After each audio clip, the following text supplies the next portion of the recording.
Alrighty guys, it's getting close to dark here, but what a guy gave me here, and he remembered me. Apparently I worked on this, I don't know, in the last 10 years or something at work, and he remembered me, and when he went to get rid of it, he thought of me. So regardless, he gave it to me because it has a couple issues going on.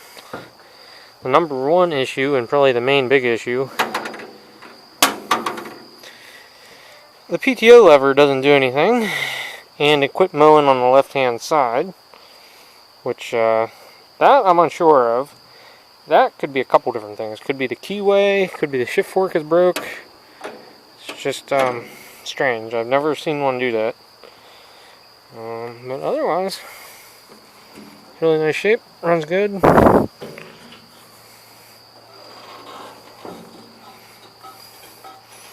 Yeah, he gave it to me. Ooh, got a decent battery in it. Nice. So yeah, this is pretty much unmolested early 12G because it has the blue stripes. Or mine, I'm pretty sure, is the white. It's all white 12G with the 3 lines or 2 lines below it. So anyhow, guys, I'm going to clear my cat that has laid claim to this off of it and get it unloaded. So later, guys. Oh, and before I forget, I got another snowblade, which will add to my snowblade collection I got going on here. Just what I needed was another snowblade, but won't pass up attachments. You know how it goes. Gotta have them if you want to use it. I mean, it runs like a dream. Even the headlights work. The only thing I notice that would bug the ever-loving crap out of me is there is that much play in a forward and reverse lever. That will bother the crap out of me. Look at this thing in here and take a quick glance at that PTO. Because it won't even lock in gear, there's so much play in the lever. And yeah, see what we can figure out. I'm going to tighten this up too.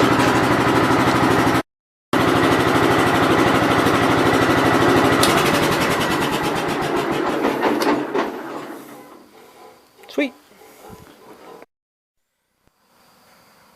Alrighty guys, so step 1 to trying to figure out this PTO problem, and I may have got it figured out already, is adjusting the clutch.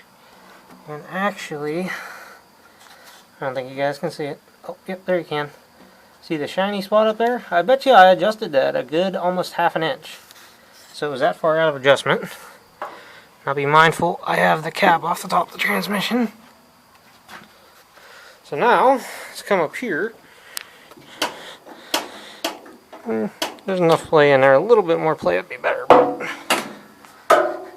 I bet you the PTO works now. Nice. So, check some other things over on this tractor. Clutches are adjusted weird, but the clutches may be adjusted weird because of the play in this. I'll adjust that up next. And I guess the other thing I can do, try starting a tractor and see if that PTO shaft's turning or not. I didn't actually look at that, I just took the guy's word for it. I'll get the brake lock on. Darn, safeties. There we go.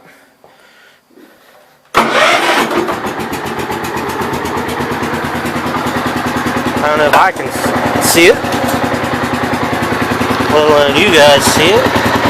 That shaft is turning, but very slowly. And if it's been stuck on for a few years, it might take a little while.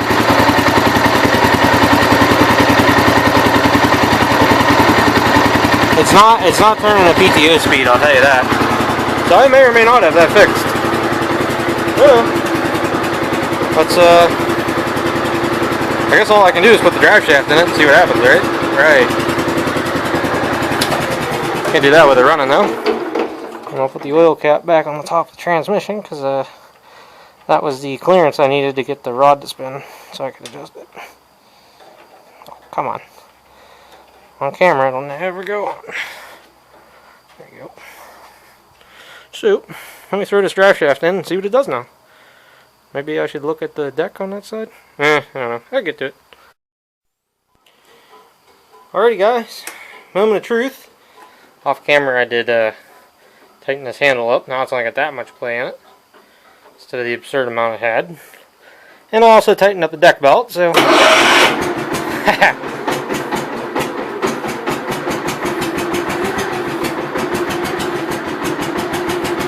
I rev it up just a hair so it don't stall.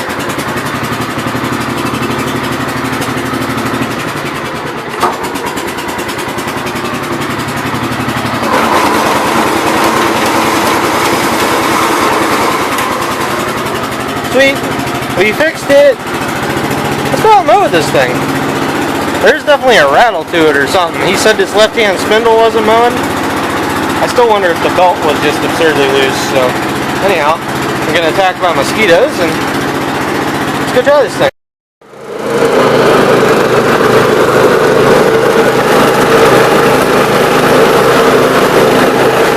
I don't know, it seems like our left-hand spindle was working. I'm going to have to adjust these clutches, they're going to drive me nuts.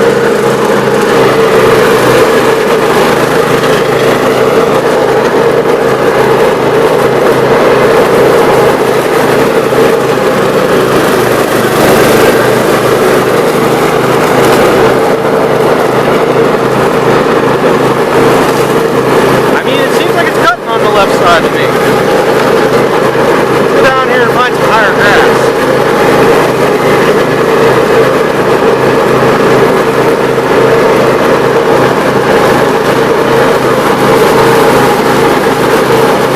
You guys won't be able to see if I put the headlights back on it, but let's see what it does. This, I'm going to have to fix this. Holding my foot on the clutch is unacceptable.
So,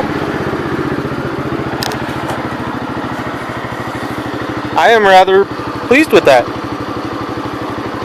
Just some small little tweaks and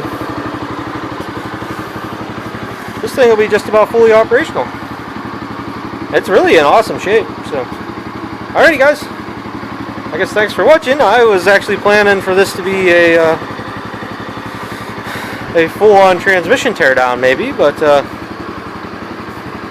All I can tell you guys is them adjustments are important. I can tell you guys that. Keep the PTOs adjusted. You keep them PTOs adjusted, they'll last a long time. And it'll save you about $1,500 in a PTO repair if you get a guy like me behind the camera from a dealer to do it. So, alright fellas, catch everybody in the next one. Me and the free 8712G out. Awesome. So I just got done using this thing for, I don't know, maybe 15-20 minutes or so. So the only real issue I see with it is the forward clutch engagement, and I think you guys might be able to see the problem because this is supposed to be like some kind of roller bearing in here, and somebody has tried to Afro-engineer it, and from my experience at work, it just doesn't work to Afro-engineer this. There are certain things you can get away with Afro-engineering, and this roller on here that makes the clutches work is not one of them, guys. So that's something I'm going to have to look for. Now the bolt itself isn't special, but I think the bearing and the roller is. I have to kind of look into that. That was expensive from Gravely. The other thing I just noticed is the nuts missing off the frame right here. And another potential catch. They put a pin in here.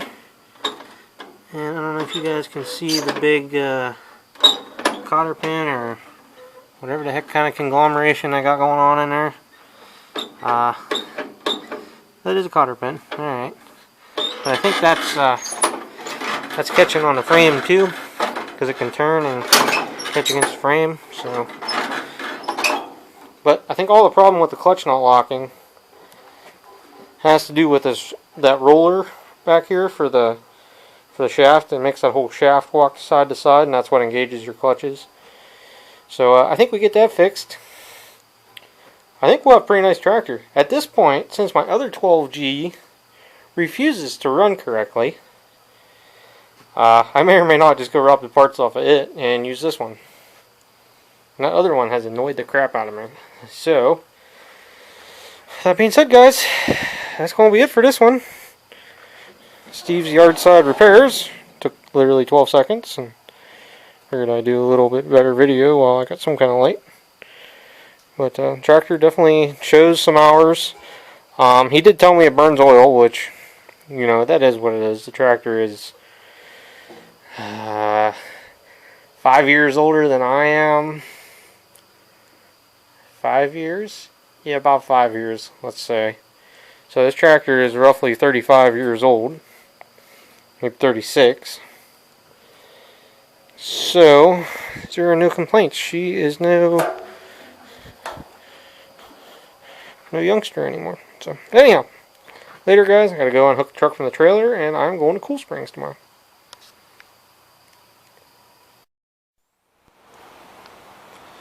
Alrighty, guys. So, it's been a few days. I picked this up Friday night. It is now Monday afternoon. So, I did do some more work to this off camera. I ended up, and you can tell just a little bit, I've used that, I've already put marks in there, but anyhow, I ended up finding some spacers that matched up with that pretty good, and that took a lot of the slop out of the clutch linkage. And basically now at least it locks in gear nice, at least for a little while, because it needs the actual roller bearing. And the other thing I discovered after leaving it sit that night is apparently the carburetor leaks through some. Maybe the float level's too high or something, but as you can see, there's a nice puddle of gasoline, which is why I didn't leave it sit in the shop. But anyhow, here I'm going to check the oil and what's not, and I'll give you guys a little mowing video of this thing, mow some leaves up, and just kind of got to move along to the next project here. And what that may be, I don't know. I'd like to put the deck on the 5665. I want to get the Pro 8 running again. The Pro 12 I need to get running again. 5200 I went to start it, and the recoil's messed up. I think that's a yearly thing. I seem like I'm always working on that recoil. 7408, both L's I've had running there recently, and the Pro 8 has been running this year. The Pull Start Pro 8. The 99 Pro 8, I think the battery's so dead it won't let the relay through the unground the kill wire. So anyhow, I'm gonna go check this thing over and we're gonna do some work with it. Alright, just topped off the oil. Let's crank her up and see what happens.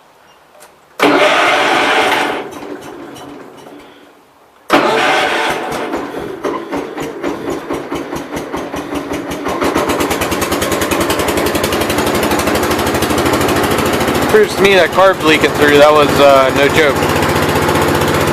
Alright, like I said, let's go mowing. I'll add some fuel to her and see what happens. Well, that didn't take long. As soon as I started running this thing, I realized that this left-hand pulley was indeed not spinning. This is the first time I've run it in the daylight where I could actually see it. But that's how much that's worn. And it wrecked the shaft and everything too, so at this point I'm okay with trying a redneck approach. It had this washer down in here. So what I'm thinking about doing, because this nut, even if it goes right there, has a lot of room. If I get a nice heavy washer and put down here and just tighten it up, seeing if it'll spin most of the way. Now, it's still going to need a spindle shaft and a pulley, but at least it would make it semi-usable, at least for what I do. To fix it right, like I said, we need another shaft,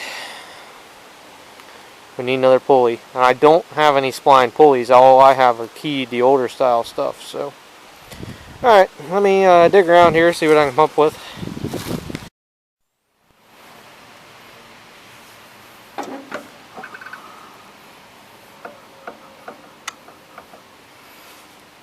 I won't tell anybody if you won't.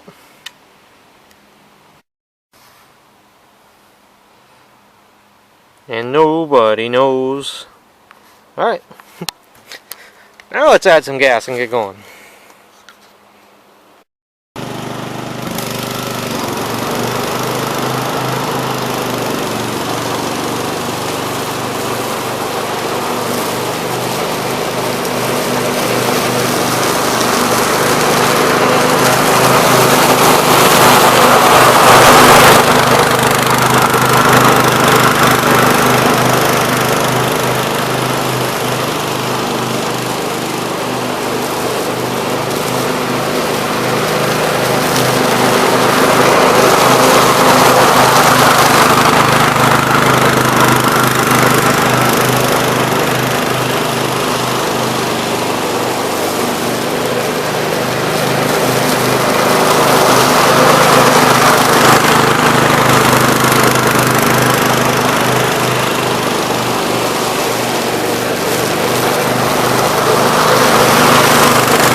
Works alright, but I'm going to have to go into that carburetor. Whenever you guys see a puff blue smoke, that's the carburetor flooding out a little bit. So Oh well. What are you gonna do for free?